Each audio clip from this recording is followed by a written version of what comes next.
የማይናወጥ መንግስት አለን። እግዚአብሔር በዚህ ርዕስ ሁላችንን እንዲናገረን፣ እግዚአብሔር በዚህ ርዕስ ሁላችንን እንዲያስተምረን የሱ መልካምና ቅዱስ ፈቃዶ ይሆንልን።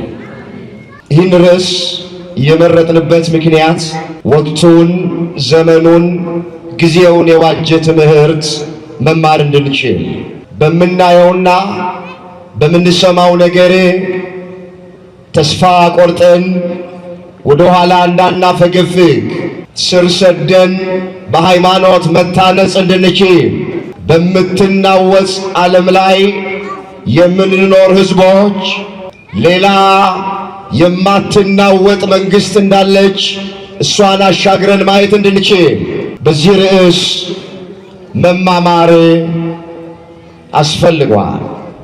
ሰው ቢገልጥ፣ ሰው ቢያስተምር ብዙ የሚደበቅ ሚስጥር አለ። ሰው ቢናገር ተስፋ ሊያስቆርጠን ይችላል። ሰው ቢናገር ወገኖቼ፣ አዎ ደግሞ ሊነግረን ያስፈልገናል። እግዚአብሔር ካስተማረ፣ እግዚአብሔር ተናጋሪ ከሆነ፣ ከእግዚአብሔር የምንጠብቅ ከሆነ እንባችን ሊታበስ ይችላል። ጥያቄያችን ሊመለስ ይችላል። እንቆቅልሻችን ሊፈታ ይችላል። እንደ እግዚአብሔር ያለ አስተማሪ ማንም ስለሌለ አሁን የሚገጥመን መከራ፣ አሁን የሚገጥመን ፈተና ወገኖቼ የቀደሙት አባቶቻችን ከገጠማቸው ፈተናና መከራ ጋር ሲነጻጸር ምን ማለት አይደለም። ገና ደም እስከ ማፍሰስ ድረስ አዎ አልተቃወማችሁም አለ። እስከ መራብ አይደለም፣ እስከ መጠማት አይደለም፣ እስከ መታሰር አይደለም፣ እስከ መታረዝ አይደለም ወገኖቼ፣ ደም እስከ ማፍሰስ ድረስ አልተቃወማችሁም አለ። የቀደሙት አባቶቻችን እነ ቅዱስ ጴጥሮስ፣ እነ ቅዱስ ጳውሎስ፣ ሌሎቹም ሐዋርያት ደም እስከ ማፍሰስ ድረስ ነው ስለማትናወጠዋ መንግስት፣ ስለ መንግሥተ ሰማያት ደማቸውን ያፈሰሱት። በኋላ በልጁ አንገቱን እንዳይደፋ፣ በገዛ ልጁ እንዳያፍር አባት የወለደውን ልጅ ይቀጣዋል። እኛም እግዚአብሔር አባታችን፣ እኛ ደግሞ ልጆቹ ነን። ስለዚህ አባታችን እግዚአብሔር አቅማችን እንደፈቀደ መጠን ትከሻችን መሸከም እስከሚችለው መጠን ድረስ ይቀጣናል፣ ይቆነጥጠናል። ስንቀጣ እንድንታገስ መድኃኔዓለም ሁላችንን ይርዳ። የጃንሆይ መንግስት አለፈ። የደርግ የሚባለው መንግስት አለፈ። አስፈሪ የነበረው አይደለም ለሀገሩ ለአፍሪካ ሁሉ ይበቃል የተባለ የጦር ኃይል የነበረው የደርግ መንግስት አለፈ። ባለፈው ደግሞ የኢህአዴግ መንግስት አለፈ። ብዙ መንግስታት ተናውጸዋል። ብዙ መንግስታት አልፈዋል፣ ላይመለሱ ሄደዋል። በምድር ያለ መንግስት ያልፋል፣ ይናወጻል። ምትገለባበጥ ዓለም ናት፣ ምትናወጽ ዓለም ናት። በብዙ ነገር ትናወጻለች። እኛ ክርስቲያኖች ማትናወጽ መንግስት አለች። አዎ ደም እስከ ማፍሰስ ድረስ አልተጋደላቸውም ይላል። ተጋድሎ ያስፈልጋል። ስለ ሃይማኖታችን መጋደል፣ ስለ እምነታችን መጋደል፣ ስለ ማተባችን መጋደል። በምንድን ነው የምንጋደለው? በጾም፣ አዎ በጸሎት፣ በስግደት፣ እንዲህ ባለ ጉባኤ ቁጭ ብሎ የእግዚአብሔርን ቃል በመስማት መጋደል። በስመ አብ ወወልድ ወመንፈስ ቅዱስ አሐዱ አምላክ። ይህ ሄላቱብ ነው። በዚህ ኦርቶዶክሳዊ ቻናል መዝሙር የሚጠብቀኝ አይተኛ፣ ስብከት፣ ቤተክርስቲያን የምታስተምራቸው 4 ጉባኤያት አሏት። የተለያዩ ክብረ በዓላትን በቀጥታ መከታተል ይችላሉ። ቻናላችንን ሰብስክራይብ በማድረግ አገልግሎቱን ያግዙ። በስመ አብ ወወልድ ወመንፈስ ቅዱስ አሐዱ አምላክ አሜን። አባቶቼ ካህናት፣ ወንድሞቼ ዲያቆናት፣ መምህራነ ወንጌል፣ ክቡር መምህራችን ልሳነ ጳውሎስ መምህር ምስክር፣ የዚሁ ካቴድራል የስብከተ ወንጌል ክፍል ዋና ኃላፊ፣ በዚህ ቅድስና ስፍራ ላይ ቃሉን ለመስማት ከሩቅም ከቅርብም የተሰበሰባችሁ አባቶች፣ እናቶች፣ እህቶች፣ ወንድሞች ሕፃናትን ጨምሮ በእግዚአብሔር ሰላምታ እንደምን አመሻችሁ። አሜን። አምላካችን እግዚአብሔር ያለፈውን ጊዜ በሰላምና በጤና አስፈጽሞን በእድሜያችን ላይ ይህችን ቀን ተጨማሪ አድርጎልን ቃሉ በሚነገርበት ስፍራ ላይ የሰበሰበን የአባቶቻችን አምላክ የእኛም አምላክ እግዚአብሔር ስለማይነገር ስጦታው ስሙ ለዘላለም የተመሰገነ ይሁን። የእናታችን የእመቤታችን የቅድስት ድንግል ማርያም አማላጅነት አይለየን። በዛሬው ቀን በቤተ ክርስቲያናችን መታሰቢያቸው ከሚደረግላቸው ቅዱሳን ረድኤትና በረከት ሁላችንንም በቸርነቱ ያሳትፈን። የምስጢር ባለቤት ቸሩ አምላካችን እግዚአብሔር የተሰወረውን የወንጌል ምስጢር ለሁላችን ገልጦ የሚረባንንና የሚጠቅመንን ነገር እንዲያስተምረን የሱ ቅዱስ ፈቃዱ ይሆንልን። ወደ ዛሬው ዕለት የወንጌል አገልግሎት ከመሄዳችን አስቀድሞ ሁላችን ባለንበት ስፍራ ላይ በፍጹም መረጋጋት ሆነን እግዚአብሔር የሚናገረውን ለመስማት ራሳችንን እናዘጋጅ። ቀሪ በሆነ ጊዜያችን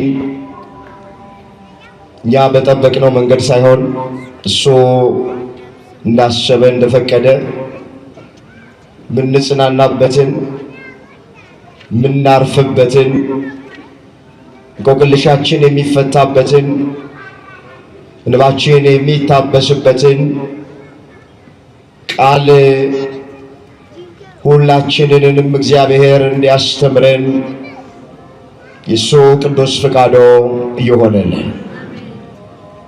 በሚኖረን አጭር ሰዓት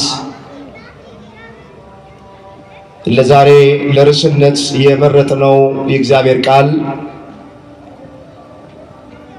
የማይናወጥ መንግስት አለን የሚል ይሆናል። ይህንን በርዕስነት ያነሳነውን ኃይለ ቃል በመጽሐፍ ቅዱሳችን ላይ ተመዝግቦ የምናገኘው በዕብራውያን 12 ቁጥር 28 ላይ ነው። ርዕሳችን ይሄ እስኪ ላስቸግራችሁ አንድ ጊዜ በርዕስነት ያነሳነውን ኃይለ ቃል ሁላችን በህብረት ለመናገር ራሳችንን እናዘጋጅ። የማይናወጥ መንግስት በርስክ አለን። ምንም አይል መንግስት እግዚአብሔር በዚህ ርዕስ ሁላችንን እንዲናገረን፣ እግዚአብሔር በዚህ ርዕስ ሁላችንን እንዲያስተምረን የሱ መልካምና ቅዱስ ፈቃዱ ይሆንልን። ይህን ርዕስ የመረጥንበት ምክንያት ወቅቱን፣ ዘመኑን፣ ጊዜውን የዋጀ ትምህርት መማር እንድንችል በምናየውና በምንሰማው ነገር ተስፋ ቆርጠን ወደ ኋላ እንዳናፈገፍግ ስር ሰደን በሃይማኖት መታነጽ እንድንችል በምትናወጽ ዓለም ላይ የምንኖር ህዝቦች ሌላ የማትናወጥ መንግስት እንዳለች እሷን አሻግረን ማየት እንድንችል በዚህ ርዕስ መማማር አስፈልጓል። ቆሞ ለመናገር ቁጭ ብሎም ለማድመጥ ጥበብ ከእግዚአብሔር ሲሰጥ ብቻ ነውና ለኔ ለባሪያው ተናጋሪ የሆነ አንደበትን ለናንተም ለሰሚዎቹ አስተዋይ የሆነ ልቡናን ቸሩ አምላካችን እግዚአብሔር ለሁላችንም በቸርነቱ ያድለን። የማይናወጥ መንግስት አለን። ርዕሳችን ይህንን በርዕስነት ያነሳነውን ኃይለ ቃል በዚህ ስፍራ ላይ የተናገረው ብርሃነ ዓለም እየተባለ የሚጠራ ሐዋርያው ቅዱስ ጳውሎስ የተናገረው ቃሉን ለጊዜው በዕብራውያን ለሚገኙት ክርስቲያኖች ጽፎላቸዋል። ጥቂት ነገር ስለዚህ መጽሐፍ ጸሐፊ አስታውሳችኋለሁ። ጸሐፊው ቅዱስ ጳውሎስ ብዙ የሥነ መለኮት ሊቃውንት እንደሚስማሙበት ይህንን የዕብራውያንን መጽሐፍ የጻፈው ቅዱስ ጳውሎስ ይህንን በምን እናረጋግጣለን ያሉ እንደሆነ እዚህ ዕብራውያን ከምዕራፍ 1 ከፍ ብሎ ስትመለከቱ የሐዋርያው የጳውሎስ መልእክት ወደ ዕብራውያን ይላል። ንገሩኝ፣ ወደ ማን ይላል? ወደ ዕብራውያን። ስለዚህ አንዳንዶች እንደሚሉት የዕብራውያንን መጽሐፍ የጻፈው ሌላ ሰው ሳይሆን ራሱ ቅዱስ ጳውሎስ የጻፈው። ማረጋገጫችን ምንድነው ሲባል የሐዋርያው የጳውሎስ መልእክት ወደ ዕብራውያን ብሎ ስለሚጀምር ሁላችን እንደምናውቅ ይሄ ሐዋርያ የቀደመ ስሙ ሳውል እየተባለ ይጠራል። ሳውል እየተባለ ይጠራ በነበረበት ዘመን ለአባቶቹ ወግ እየቀና ክርስቲያኖችን ያሳድድ የነበረ የእግዚአብሔርን ቤተ ክርስቲያን ያሳድድ የነበረ ተቃዋሚ፣ አሳዳጅ፣ አንገላች እንደነበረ በብዙ ስፍራ ላይ ተመዝግቦልናል። በሐዋርያት ሥራ በምዕራፍ 9 ላይ ስታነቡት ከቁጥር 1 ጀምሮ ስለ ቀደመ ስሙና ክርስቲያኖችን እንዴት አድርጎ ያሳድድ እንደነበረ እንዴትም እንደተጠራ ተመዝግቦ እናገኛል። እሱ ራሱ ግን በአንድ ስፍራ ላይ በሃይማኖት ለወለደው ለልጁ ለጢሞቴዎስ የቀድሞ ማንነቱን ሳይደብቅ ግልጥ አድርጎ ጽፎለታል። እንደዚህ ብሎ እዚህ አንደኛ ጢሞቴዎስ ምዕራፍ 1 ቁጥር 12 ላይ ለአገልግሎቱ ሾሞኝ ታማኝ አድርጎ ስለቆጠረኝ ኃይል የሰጠኝን ክርስቶስ ኢየሱስን ጌታችንን አመሰግነዋለሁ። አስቀድሞ ተሳዳቢና አሳዳጅ አንገላች ነበርኩ አለ። የቀደመ ሕይወቱን አመጣ። የአሕዛብ መምህር ከመሆኑ በፊት፣ የወንጌል አገልጋይ ከመሆኑ በፊት፣ የዓለም ብርሃን ተብሎ ከመጠራቱ በፊት ማንነቱ ምን እንደሚመስል ለጢሞቴዎስ ጻፈለት። አስቀድሞ ተሳዳቢ፣ አሳዳጅ፣ አንገላች ነበርኳል። ነገር ግን ይህንን የማደርገው ሳላውቅ ባለማመን ነዋል። ኃጢአቱ ጽድቅ እየመሰለኝ፣ የሞቱ መንገድ የሕይወት መንገድ እየመሰለኝ፣ ጨለማው ብርሃን እየመሰለኝ፣ ነውሩ ክብር እየመሰለኝ አደርገው ነበር አለ። ሳላውቅ ባለማመን ስላደረግኩ ምሕረት አገኘሁ አለ። እግዚአብሔር ለሁላችንም ምሕረት ያደርግልን። የጌታችን ጸጋ በክርስቶስ ኢየሱስ ካለው ከእምነትና ከፍቅር ጋር አብልጦ በዛ። ኃጢአተኞችን ሊያድን ክርስቶስ ኢየሱስ ወደ ዓለም መጣ የሚለው ቃል ሁሉ እንዲቀበሉት የተገባ ነው። ከኃጢአተኞች ዋና እኔ ነኝ። ከኃጢአተኞች ዋና የነበረ የእግዚአብሔርን ቤተ ክርስቲያን ያለ ልክ ያሳድድ የነበረ ተቃዋሚ፣ ተሳዳቢ፣ አንገላጭ የነበረ ሰው ደማስቆ በሚባል ስፍራ ላይ ክርስቲያኖች የሚገደሉበትን ደብዳቤ ይዞ ሲሄድ ከሰማይ ድምፅ መጣ። ሳውል ሳውል ስለምን ታሳድደኛለህ የሚል ድምፅ። ጌታ ሆይ እኔ ማሳድድህ አንተ ማን ነህ አለው። አንተ የምታሳድደኝ እኔ የናዝሬቱ ኢየሱስ ነኝ አለው። ምን እንዳደርግ ትወዳለህ አለው። የምታደርገውን ካህኑ ሐናንያ ያሳይሃል አለው። ወደ ካህኑ ወደ ሐናንያ ዘንድ መጣ። አመነ፣ ተጠመቀ።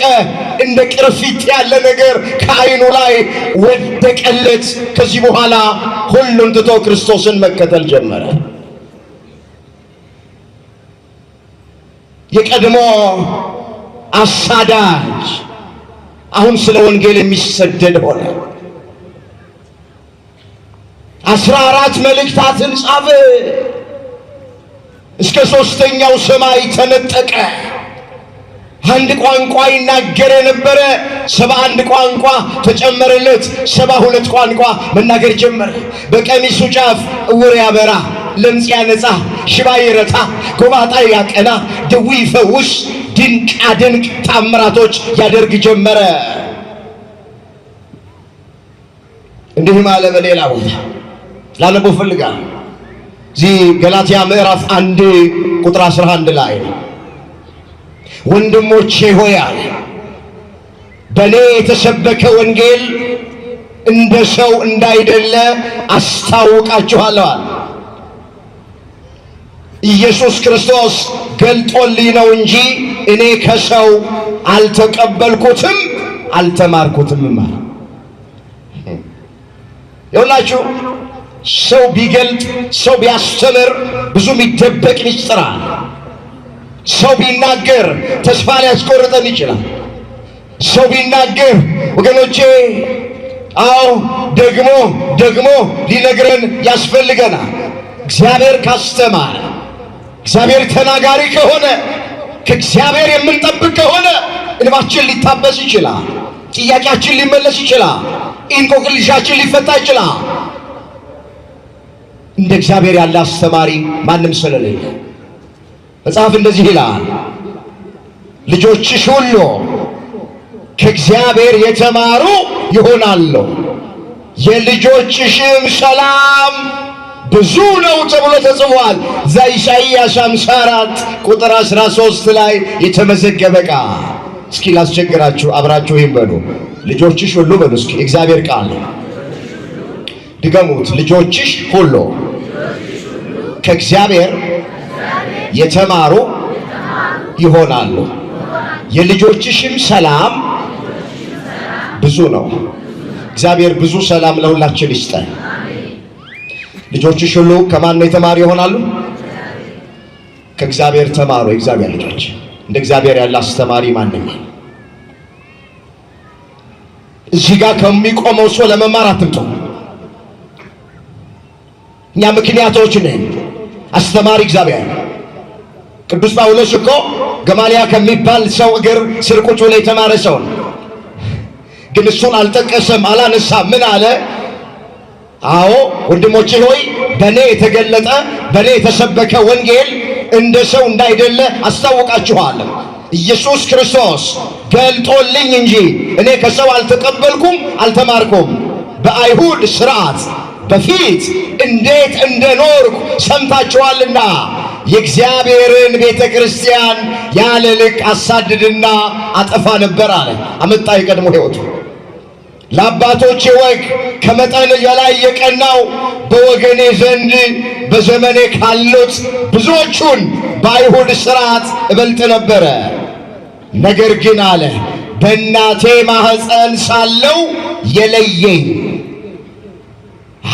በጸጋውም የጠራኝ እግዚአብሔር በአሕዛብ መካከል ስለ እርሱ ወንጌል ሰብክ ዘንድ ልጁን በእኔ ሁኔታ ሊገልጥ በወደደ ጊዜ ወዲያው ከሥጋና ከደም ጋር አልተማከርኩም አለ። በቃ ጥሪ ሲቀርብለት ከስጋና ከደም ጋር አልተማከረም፣ አልተከራከረም። ሁሉን ትቶ ክርስቶስን ተከተለው 14 መልእክታትን ጻፈልን። እንግዲህ አሁን በርዕስነት ያነሳነው ቃል ሐዋርያው ቅዱስ ጳውሎስ በዕብራውያን ለሚገኙት ክርስቲያኖች የጻፈላቸው ቃል ምንድነው ያላቸው? የማይናወጽ መንግስት አለን አላቸው። የማይናወጽ መንግስት ስለምንቀበል፣ አዎ በፍርሃት በእምነት ሆነን እግዚአብሔርን ደስ እያሰኘን የምናመልክበትን ጸጋ እንያዝ እያለ ይመክራቸው ጀመር። ይህንን ሲናገራቸው ቁጥር 1 ጀምሮ ስንመለከት አስቀድሞ ሐዋርያው እንዲህ ብሏቸዋል። መለስ ብዬ አየዋል። ዕብራውያን 12 ቁጥር 1 ጀምሮ እንግዲህ አለ እነዚህን የሚያህሉ ምስክሮች ምኖች እንግዲህ እነዚህን የሚያህሉ ምስክሮች እንደ ደመና በዙሪያችን ካሉልን እኛ ደግሞ ሸክምን ሁሉ ቶሎ የሚከበንን ኃጢአት አስወግደን የእምነታችን ራስና ፈጻሚው ኢየሱስ ክርስቶስን ተመልክተን በፊታችን ያለውን ሩጫ በትዕግስት እንሩጥ። እርሱ ነውርን ንቆ በፊቱም ስላለው ደስታ በመስቀል ታግሶ በእግዚአብሔር ዙፋን ቀኝ ተቀምጧልና አለ። በነፍሳችሁ ዝላችሁ እንዳትደክሙ ከኃጢአተኞች በደረሰበት እንዲህ ባለ መቃወም የጸናውን አስቡ አለ።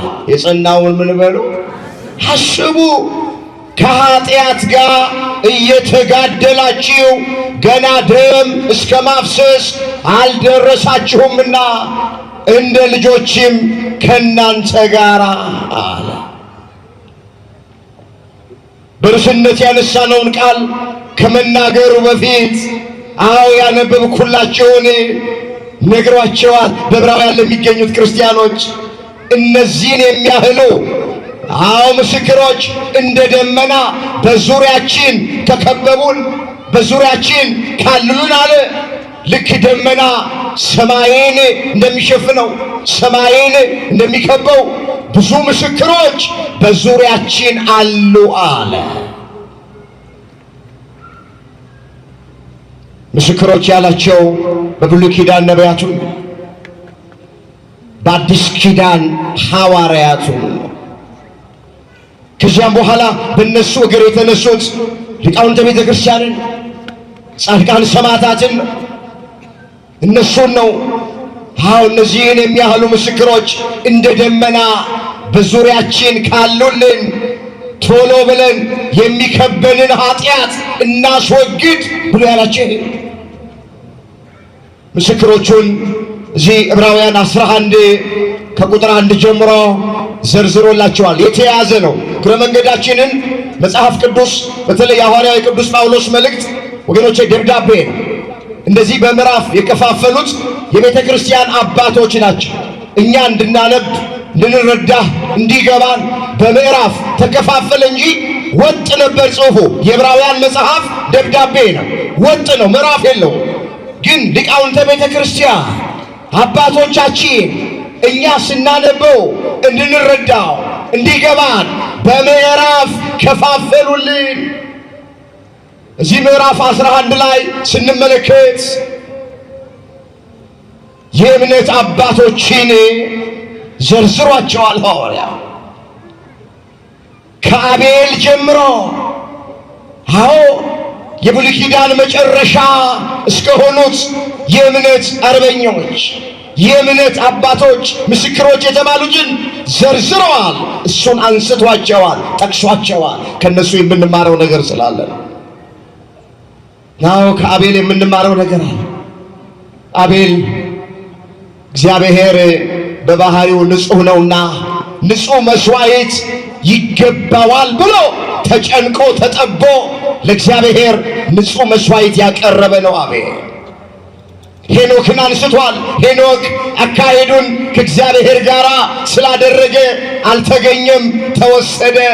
ሳይወሰድ በፊት እግዚአብሔርን ደስ አሰኝቷል ብሎ ከሄኖክ አካሄድን ከእግዚአብሔር ጋር ማድረግ አሁን እንማራለን። ቀጥሎ አብርሃምን አንስቶታል። የእምነት አባት አብርሃምን አንስቷል። ከአብርሃም እንማረው ብዙ ነገር አለ። ምስክሮች የተባሉት እነዚህ ናቸው። አብርሃም ለእግዚአብሔር መታዘዝ፣ ከካራን ውጣ ከነዓን ግባ ሲባል እሺ ብሎ ከካራን ወጥቶ ከነዓን የገባ ነው።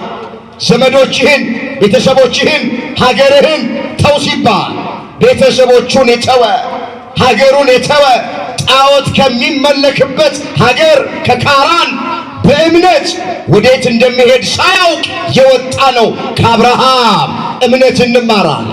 ከአብርሃም ለእግዚአብሔር መታዘዝ እንማራለን። አንድም ልጅ ባልነበራቸው ጊዜ አብርሃምና ሳራ እስከ እርጅናቸው ድረስ እስከ 100 ዓመት ድረስ እግዚአብሔርን በትዕግስት ጠብቀዋል። ከአብርሃም ትዕግስት እንማራለን። እነዚህን የሚያህሉ ምስክሮች እንደ ደመና በዙሪያችን ካሉልን እኛ ደግሞ ቶሎ የሚከበንን ኃጢአት አስወግደን የእምነታችን ራስና ፈጻሚ የሆነውን ኢየሱስ ክርስቶስን ተመልክተን በፊታችን ያለውን ሩጫ በትዕግስት እንሩጥ ይላቸዋል ሐዋርያ። ኋላ ነው የአባቶችን ታሪክ እየተረከ መጥቶ የጸናው ኢየሱስ ክርስቶስን አስቡት ያላቸው። አምላካችን እግዚአብሔር የጸኑትን እንድናስብ ሁላችንን በቸርነቱ ይርዳል። እዚህ ዕብራውያን 13 ቁጥር 7 ላይ የእግዚአብሔርን ቃል የተናገሯቸውን ዋኖቻቸውን አስቡ፣ የኑሯቸውን ፍሬ እየተመለከታችሁ በእምነታቸው ምሰሏቸው ነው። እስኪ ቃሉን አብረን እንበል። የእግዚአብሔርን ቃል በሉ እስኪ። የተናገሯችሁን ዋኖቻችሁን አስቡ፣ የኑሯቸውን ፍሬ እየተመለከታችሁ በእምነታቸው ምሰሏቸው። ኢየሱስ ክርስቶስ ትናንትና ዛሬ እስከ ለዘላለም ያው ነው። ልዩ ልዩ አይነት በሆነ በእንግዳ ትምህርት አትወሰዱ። ልባችሁ በጸጋ ቢጸና መልካም ነው እንጂ በመብል አይደለም። በዚህ የሚሰሩ አልተጠቀሙም። በቃ የእግዚአብሔርን ቃል የተናገሩ ዋኖቹን አስቡ ተብሏል። ምስክሮቹ እነሱ ናቸው። ወገኖቼ እኛ እግዚአብሔር ያለ ምስክር አልተወንም። በሐዋርያትና በነቢያት መሰረት ላይ ታንጻችኋል።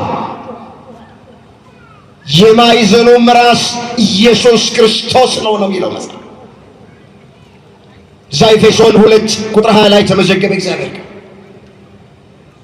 ምስክሮች አሉ፣ በሃይማኖት የጸኑ በምግባር የቀኑ ስለ ክርስትናቸው፣ ስለ ሃይማኖታቸው፣ ስለማትናወጸዋ መንግሥት ወገኖቼ ዋጋ የከፈሉ በነፍሳቸው የተወራረዱ ወደ አናብስት ጉድጓድ ውስጥ የተጣሉ በሰይፍ የተቀሉ በመጋዝ የተተረተሩ በመንኮራኩር የተፈጩ ጽሕማቸው የተነጨ ጥርሳቸው የወለቀ ቆዳቸው እንደ ስልቻ የሆነ ብዙ ምስክሮች አሏት ቤተ ክርስቲያን።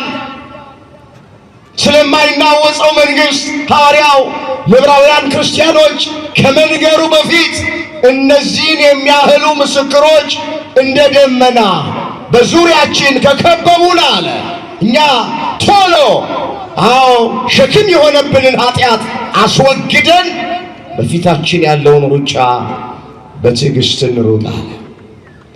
ወገኖቼ የክርስትናን ሩጫ እኛ አይደለንም የጀመርነው። ከኛ በፊት የሮጡ ብዙ አሉ። ሮጠው ለድል በቅተዋል። ሮጠው የተሸለመዋል። ሮጠው አክሊል የተቀዳጁ አሉ።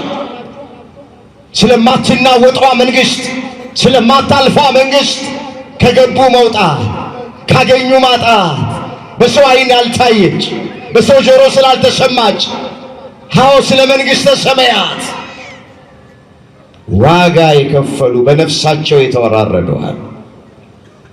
እነሱን እየዘረዘረ ከነገራቸው በኋላ ነው እንግዲህ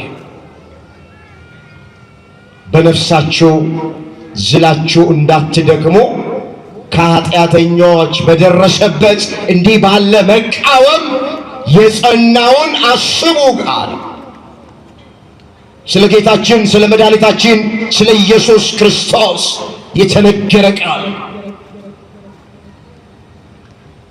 ከዚህ በኋላ ከኃጢአት ጋር እየተጋደላችሁ ገና ደም እስከ ማፍሰስ ድረስ አልተቃወማችሁም። ገና ይቀራል። አሁን የሚገጥመን መከራ፣ አሁን የሚገጥመን ፈተና ወገኖቼ የቀደሙት አባቶቻችን ከገጠማቸው ፈተናና መከራ ጋር ሲነጻጸር ምን ማለት አይደለም። ገና ደም እስከ ማፍሰስ ድረስ አዎ አልተቃወማችሁም አለ። እስከ መራብ አይደለም፣ እስከ መጠማት አይደለም፣ እስከ መታሰር አይደለም፣ እስከ መታረዝ አይደለም ወገኖቼ፣ ደም እስከ ማፍሰስ ድረስ አልተቃወማችሁም አለ። የቀደሙት አባቶቻችን እነ ቅዱስ ጴጥሮስ እነ ቅዱስ ጳውሎስ ሌሎቹም ሐዋርያት ደም እስከ ማፍሰስ ድረስ ነው ስለማትናወጠዋ መንግስት ስለ መንግስተ ሰማያት ደማቸውን ያፈሰሱት መከራ የተቀበሉት። ይሄንን እያለ ልጄ ሆይ የጌታን ቅጣት አታቃል፣ በሚገስጽ ጊዜ አትድከም፣ ጌታ የሚወደውን ይቀጣዋል። ስለዚህ ለመቀጣት ታገሱ፣ እግዚአብሔር እንደ ልጆቹ ያደርግላችኋል። አባቱ ማይቀጣው ልጅ ማን ነው? ሁሉ የቅጣት ተካፋይ ሆነዋል። ያለ ቅጣት ብትኖሩ ለእግዚአብሔር ዲቃላ እንጂ ልጆቹ አይደላችሁም። ከዚህ በላይ የቀጡን የሥጋ አባቶች ነበሩን፣ እናፍራቸውም ነበረ። እንዴትስ ይልቅ ለመናፍስት አባት አብልጠን ልንገዛና በሕይወት ልንኖር በተገባን። እነርሱ መልካም ሆኖ እንደታያቸው ለጥቂት ጊዜ ይቀጡን ነበረ። እርሱ ግን ከቅድስናው እንድንካፈል ለገዛ ጥቅማችን ይቀጣናል። ቅጣት ሁሉ ለጊዜው የሚያሳዝን እንጂ ደስ የሚያሰኝ አይመስልም። ዳሩ ግን ለለመዱት የሰላምን ፍሬ እሱም ጽድቅን ያፈራላቸዋል እያለ የማትናወጠዋን መንግስት ለመውረስ ቅጣት እንደሚኖር፣ ፈተና እንደሚኖር፣ መከራ እንደሚኖር እያስረገጠ ሐዋርያው ቅዱስ ጳውሎስ በዕብራውያን ለሚገኙ ክርስቲያኖች ይነግራቸው ነበር። ኦርቶዶክሳውያን አይዟችሁ፣ አዎ እየተቀጣን ነው፣ አዎ መከራ እየደረሰብን፣ አዎ እየተገፋን፣ አዎ እየተሰደድን፣ አዎ እየተገደልን። ይህ ሀገር ያወቀው ፀሐይ የሞቀው የአደባባይ ምስጢር ነው፣ ማይደበቅ ዜና ነው። እኔ ከምተርክላችሁ ታሪክ በላይ እያንዳንዳችሁ እየሆነ ያለውን ነገር ጠንቅቃችሁ ታውቁታላችሁ። ግን የተጠራ ነው በስሙ ልናምን ብቻ ሳይሆን መከራንም ጭምር ልንቀበል ስለሆነ አይዟችሁ። እግዚአብሔር የተዋችሁ እንዳይመስላችሁ። ይህ ድምፅ የሚሰማችሁ በሩቅም በቅርብም ያላችሁ ኦርቶዶክሳውያን ክርስቲያን ወገኖቼ አይዟችሁ። በቃ የተጠራ ነው በክርስቶስ ክርስቲያን፣ በወልድ ውሉድ፣ በመንፈስ ቅዱስ መንፈሳውያን ተብለን ለመጠራት ብቻ አይደል። መከራ እንደምንቀበል፣ ፈተና እንደምንቀበል፣ ማትናወጠዋን መንግስት እስክንወርስ ድረስ ቅጣት እንዳለብን መጽሐፍ ነግሮናል። ለመቀጣት ታገሱ፣ እግዚአብሔር እንደ ልጆቹ ያደርግላችኋልና። አባቱ ማይቀጣው ልጅ ማን ነው አለ። አባት የወለደውን ልጅ ይቀጣዋል፣ ስለሚጠላው አይደለም፣ ስድ እንዳይሆንበት፣ በኋላ በልጁ አንገቱን እንዳይደፋ፣ በገዛ ልጁ እንዳያፍር አባት የወለደውን ልጅ ይቀጣዋል። እኛም እግዚአብሔር አባታችን፣ እኛ ደግሞ ልጆቹ ነን። ስለዚህ አባታችን እግዚአብሔር አቅማችን እንደፈቀደ መጠን ትከሻችን መሸከም እስከሚችለው መጠን ድረስ ይቀጣናል፣ ይቆነጥጠናል። ስንቀጣ እንድንታገስ መድኃኔዓለም ሁላችንን ይርዳ።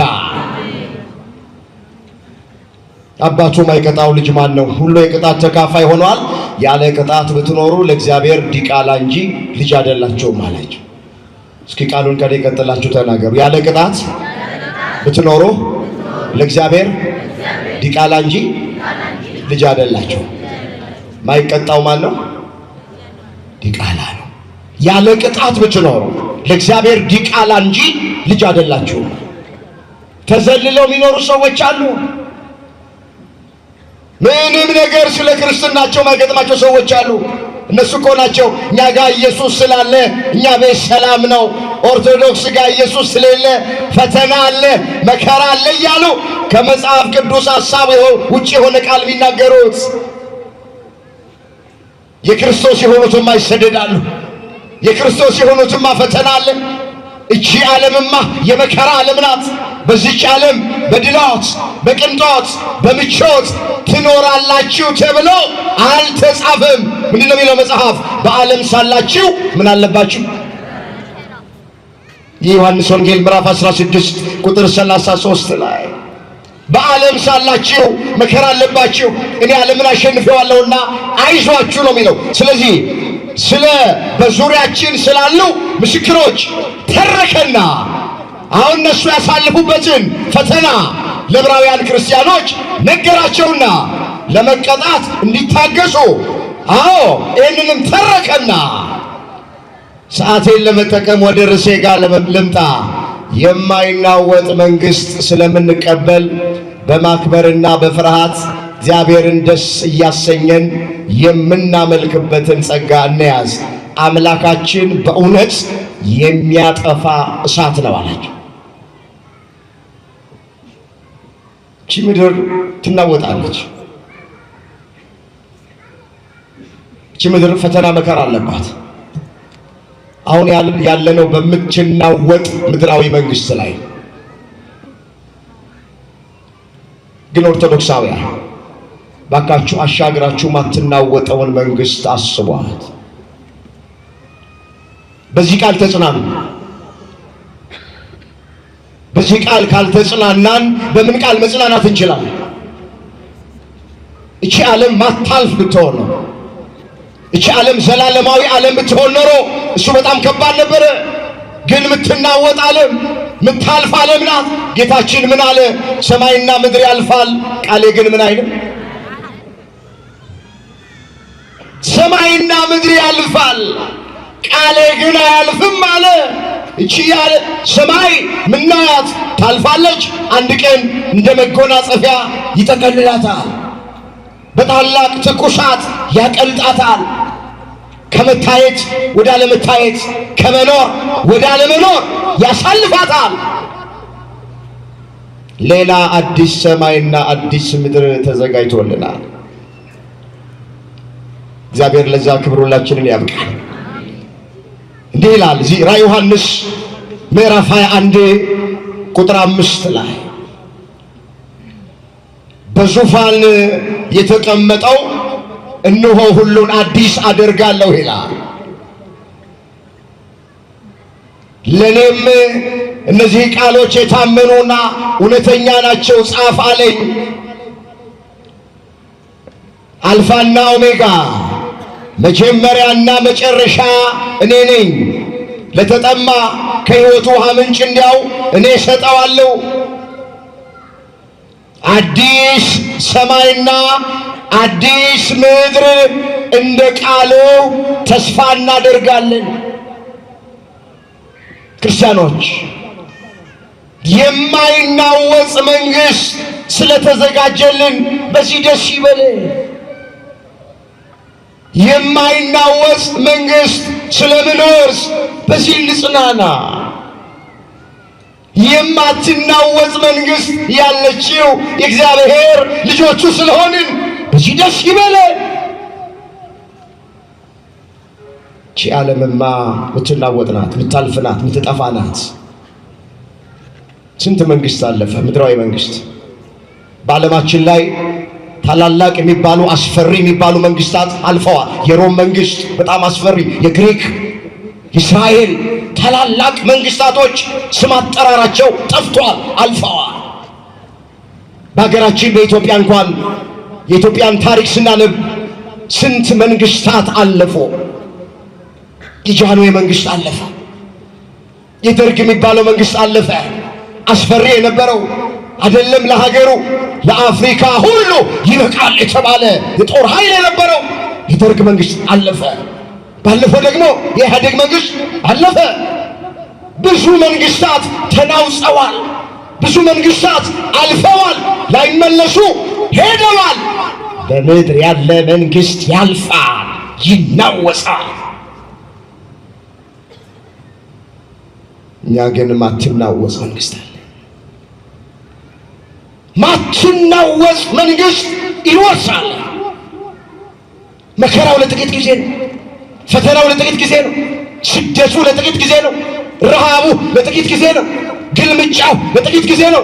ሂዱበት እናንተ፣ ሁሉም ነገር ለጥቂት ጊዜ ነው።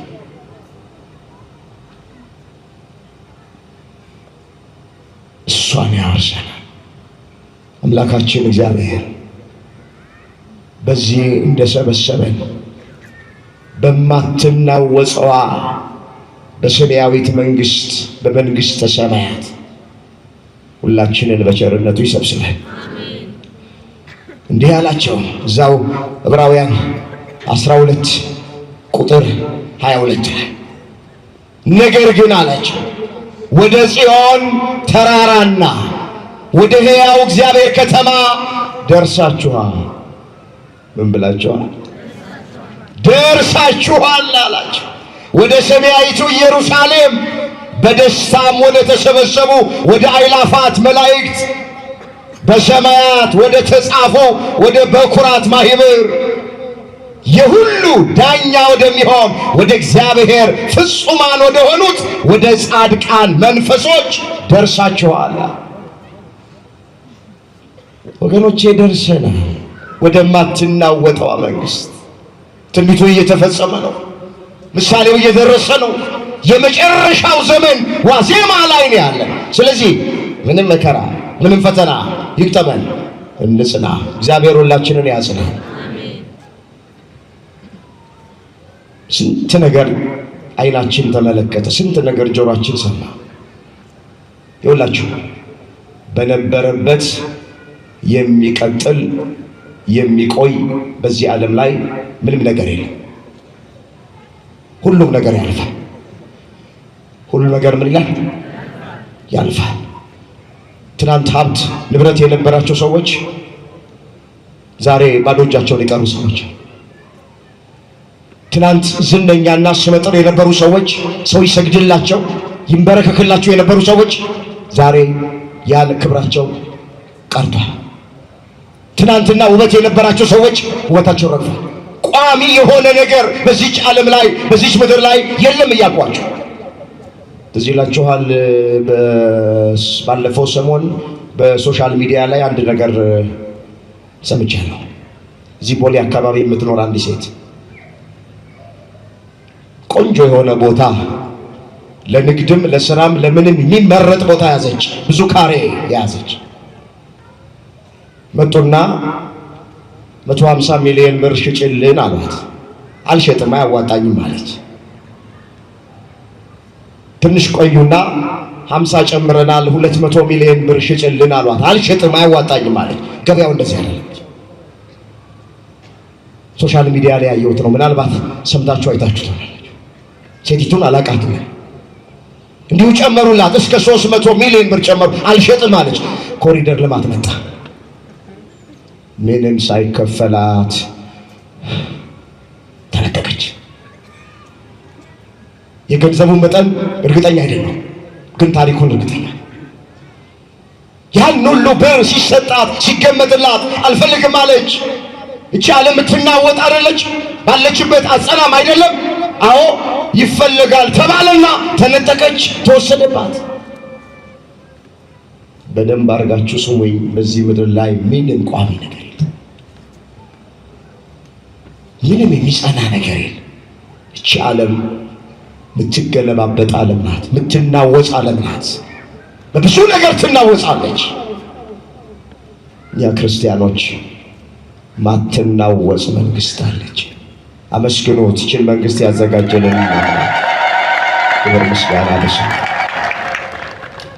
እሷን መንግስት ለመውረስ ያስፈልገውን አንድ ሁለት ሶስት ነገር ባጭር ተናግሬ ትምህርት ይልታል። ሐዋርያው ቅዱስ ጳውሎስ ያቺ መንግስት በትዕግስት እንደምትገኝ በፊታችሁ ያለውን ሩጫ በትዕግስት ሩጡ ብሏቸው። በምን ሩጡ? በትዕግስት። ትዕግስት ያስፈልጋል። አሁን ብዙዎቻችን ትዕግስት የለን። አንድ ቢሮ እንኳን ጉዳይ ለማስፈጸም ሄደን ቶሎ ካላለቀ እንበሳጫለን፣ ትተን የምንወጣ ሰዎች አለን። ብዙዎቻችን ትዕግስት አልባዎች ነን። ማትናወጠዋን መንግስት ለማግኘት ለመውረስ ትዕግስት ያስፈልጋል። እግዚአብሔር ትዕግስተኞች ያርገን። በፊታችሁ ያለውን ሩጫ በትዕግስት ሩጡ። ሩጫው ምድራዊ አይደለም፣ ሰማያዊ ነው። ሩጫው ጊዜያዊ አይደለም፣ ዘላለማዊ ነው። ትናንት የኛ ወንድሞችና እህቶች የሮጡት አይነት ሩጫ አይደለም፣ እሱ ምድራዊ ሩጫ ነው። ወገኖቼ የሚያገኙትም ምድራዊ አክሊል ነው። እኛ መንፈሳውያን ሯጮች ነን። አሁን እኛ የምናገኘው አክሊል ዘላለማዊ አክሊል ነው። የምንወርሰው መንግስት ማይጠፋ መንግስት፣ ማትናወጥ መንግስት ናት። ስለዚህ በፊታችሁ ያለውን ሩጫ በትዕግስት ሩጡ። ለምን? ማትናወጠውን መንግስት እንድትቀበሉ። ሌላስ? በነፍሳችሁ ዝላችሁ እንዳትደክሙ ጽኑ፣ የጸናውን አስቡ። መጽናት ያስፈልጋል። ኦርቶዶክሳውያን እንጽና። ፈተናው ከባድ ነው። ቅድም እንደተረክነው ምናየው ምንሰማው ነገር በሰውኛው አስፈሪ ነው። ለሰው ግን የከበደ ለእግዚአብሔር ግን ቀላል ነው። ስለዚህ መጽናት፣ ወደኋላ አለማፈግፈግ፣ እርፍ ጨብጦ ወደኋላ አለመመልከት። ምን ይላል እዚሁ ዕብራውያን 10 ቁጥር 36 ላይ የእግዚአብሔርን ፈቃድ እያደረጋችሁ የተሰጣችሁን የተስፋ ቃል እንድታገኙ መጽናት ያስፈልጋችኋል። ምን ማለት ያስፈልጋችኋል? እግዚአብሔር በሃይማኖታችን ያጽናል። ስለዚህ ሁለተኛ የማትናወጠውን መንግስት ለመቀበል ለመውረስ ለማግኘት በሃይማኖት መጽናት ያስፈልጋል።